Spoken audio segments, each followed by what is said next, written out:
Hello friends, नमस्कार।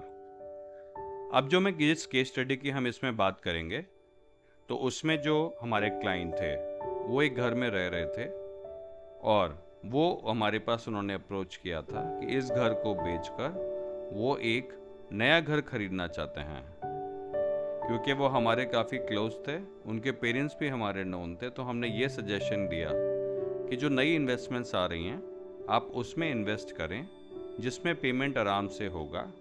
और कुछ लो राइज फ्लोज आए थे और उसमें उन्होंने इनिशियल 10% देकर बाकी जो था वो सबवेंशन लोन के थ्रू वो प्रॉपर्टी को ले लिया। उसके बाद में वो जो एग्जिस्टिंग घर है, हमने उनसे बोला इसकी सेंटिमेंटल वैल्यू उनकी मदर के लिए है, तो अभी कुछ समय तक इसको और रखें। उन्होंने हमारी बात मानी और उसके बाद में जब वो नई प्रॉपर्टी जो है वो डिलीवर होने लगी, तो वहाँ पे उनको 50 लाख का बेनिफिट हो गया।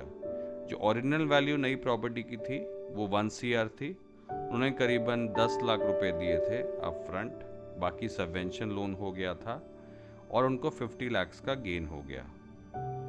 इससे फ़ायदा यह हुआ, उनकी नई प्रॉपर्टी भी तैयार हो गई और जो पुरानी वाली प्रॉपर्टी थी उसको नहीं बेचना पड़ा।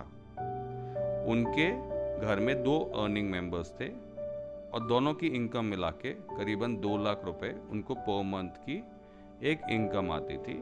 उनकी कोई एग्जिस्टिंग लोन्स नहीं थे और उनकी कुछ इन्वेस्टमेंट्स थी म्यूचुअल फंड के अंदर और अलग अलग जगह पे शेयर्स के अंदर, और थोड़ी से उनके PPF थे। तो जब वो पोजेशन आया, पोजेशन के बाद में जो उनकी इन्वेस्टमेंट थी वो इतनी थी कि आराम से वो उसको पे कर सकते थे। बट अगर वो लोन को भी कंटिन्यू करते तो भी आराम से अपनी सैलरी के बेसिस पे उस लोन को भी वो केटर ऑन कर सकते थे।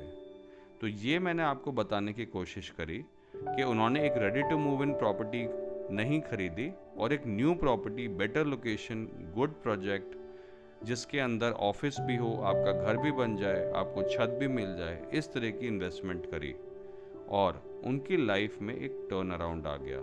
क्योंकि ऑलरेडी वो गुड़गांव में जॉब कर रहे थे, वो लोकेशन भी गुड़गांव की थी, तो इसमें उनको ये बेनिफिट हो गया। आई होप इस केस स्टडी से भी आप समझेंगे और लाइफ में आगे बढ़ेंगे। नमस्कार, थैंक यू सो मच।